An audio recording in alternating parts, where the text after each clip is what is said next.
just gonna be honest.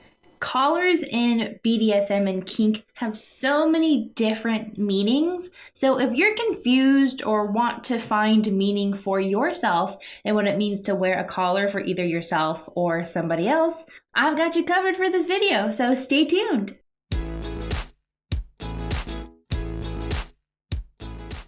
Hey there, I'm Veronica Yanhs, and on this channel, I help you explore kink and BDSM in a really fun, accessible, and easy way.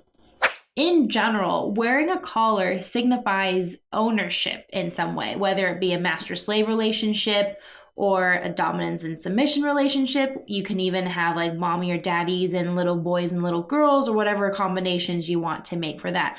But it's a power exchange. It's a power dynamic. You can even have a pet and their handler. So you see how there's so many categories to the generalization of power exchange. So for me personally, I am my partner's property. So this collar signifies that I am owned by him, and that signifies to other members of the BDSM community that I am, in essence, taken. But it doesn't mean that we're in a closed or monogamous relationship, but just that the power exchange, that respect, that dynamic is there between the two of us. Like everything else in the BDSM communities, the meaning and symbolism behind everything is unique to the people whom the collar affects. Some people can take it on or take it off. Some people, like myself, am never allowed to take it off unless there is an emergency. And how I like to explain collaring to my non-kinky friends is it's the kinky equivalent to wearing a wedding band.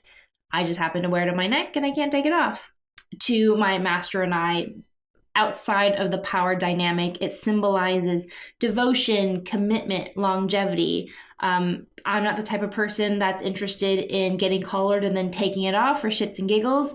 Like, once I've asked to be collared and he agrees to be the one that collars me, it is something that we plan to go through for the rest of our lives. So to me, this is something that I plan to wear for the rest of my life if I can. Okay, so how does one go about getting a collar?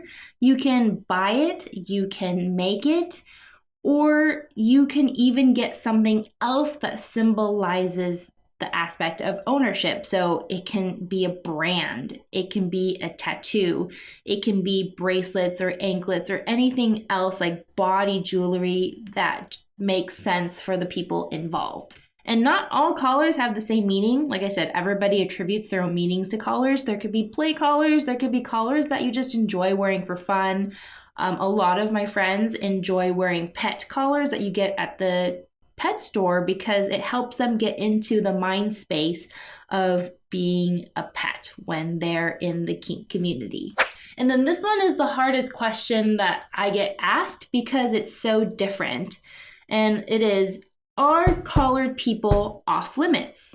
Generally, in the BDSM realm, if you see somebody with a collar, it most likely means that they're in a relationship dynamic of some sort.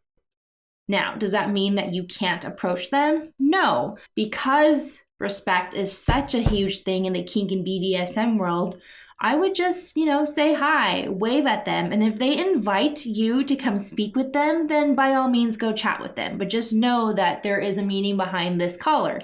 And feel free to ask them. People love talking about their collars and the significance that it holds. So don't be afraid to chat them up about that. I know that there are some submissives who are not allowed to be approached by other people without having to go through their dominance first.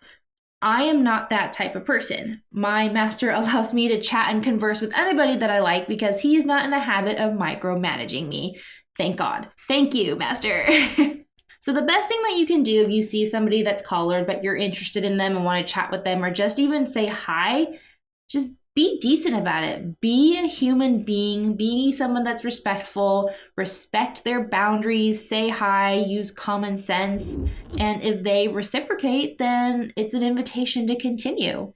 If not, they will let you know what the protocol is. And the stuff that I talked about in this video barely has scratched the surface of what collars mean in BDSM. This is a whole class in itself. So I just wanted to give you a primer as to the most common questions that we do get asked. So if you're interested in a DS dynamic, check out the playlist that I've created in the notes above me to get started on a fulfilling experience for yourself. If you'd like more resources and content to help you get started on your kink journey, join my Kink Insiders membership. It's a free membership for people that just want more than what they see on this YouTube channel. The link to sign up is in the description. All right, that's all I've got for you for this video. Subscribe to my channel if this is something that you want to see more of, and hit the like button if this video resonated with you. I'm Veronica Yanhs, and I will see you in the next video.